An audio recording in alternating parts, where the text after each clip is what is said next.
Ողջույն բոլորին, ողջունում եմ ձեզ իմ խոհանոցում։ Այսօր շատ հետաքրքիր մի բաղադրատոմս եմ առաջարկում, խնձորով պանկեյկ, որը իդեալական է նախաճաշի համար, երեխաների համար, որպեսզի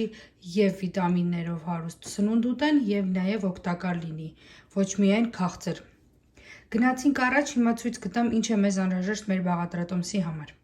Մենք այսօր կօգտագործենք այս տեսակի խնձորները, ձմեռային խնձորներ են, որոնք պինդ են, բայց չափերով փոքր են։ Մեզ անհրաժեշտ է լինելու ձու, շաքարավազ, այսօր օգտագործել եմ այս տեսակի շաքարավազը, բայց կարող եք օգտագործել նաև սպիտակ շաքարավազը, փխրեցուցիչ, վանելին, ալյուր եւ կաթ։ Դե ինչ, գնացինք առաջ, սկզբից խնձորը պետք է մաքրենք եւ քերենք մեծ քերիչով։ Խնձորը պատրաստ է, լացնում ենք մի պտղունց աղ եւ հարիչի օգնությամբ սկսում ենք այն հարել։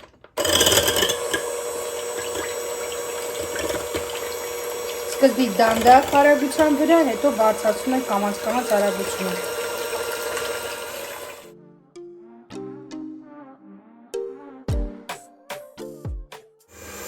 Եվ կամաց-կամաց ավելացնում ենք մեր շաքարավազը։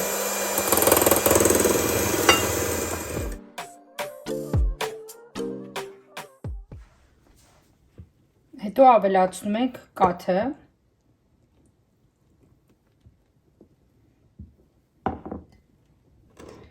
Խառնում ենք եւ այստեղ ավելացնում ենք վանելինը եւ ավելացնում ենք արդեն դանդաղ ալյուրը։ Ցուցիչը ավելացնում ենք ալյուրին,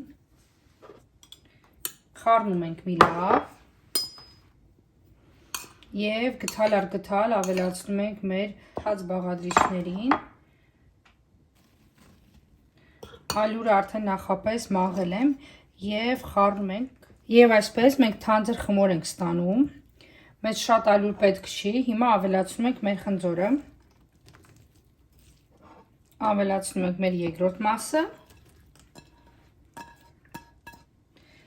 եւ նույնպես խառնում ենք մեր խմորի հետ։ Եվ այսպես մեր խմորը պատրաստ է։ Հիմա ինչի վրա որ թխելու ենք, տաքացնենք։ Ես օգտագործելու եմ համար նախատեսված ջեռոց թավա սարքավորում, որի վրա ես ժենգյալով հաց եմ թխում եւ նաեւ պանկեյկ, լավաշ, ամեն ինչ կարող եք թխել։ Լինկը կթողեմ նկարագրության մեջ, եթե հետաքրքիր կարող եք գնել։ Ունում ենք, որպեսզի մեր թավան լավ տաքանա, հետո ավելացնում ենք արդեն մեր խմորը թավայի վրա։ Այսպես եւ դանդաղ ու տարածում ենք, եթե թխելու եք դուք ժառոնիկի մեջ, թավայի մեջ, այդ դեպքում նույն ձև պրոցեսը։ Այսպես։ Տեսնում եք արդեն պղպճակները երևում են, այդ դեպքում նշանակում է, որ արդեն շրջելու ժամանակն է։ Զգուշորեն բարձրացնում ենք եւ պտտում։ Այսպես։ Միայն զգուշորեն, այսպես։ Եվ թողնում ենք, որպեսզի մյուս կողմն արդեն տապակվի։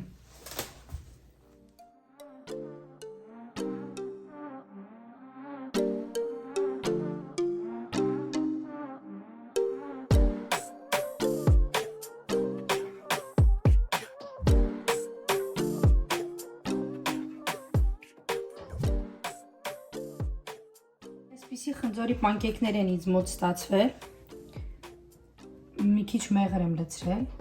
Ունեք ինչպես փողը դուրս գալի, եկեք ներքևինը փորձենք։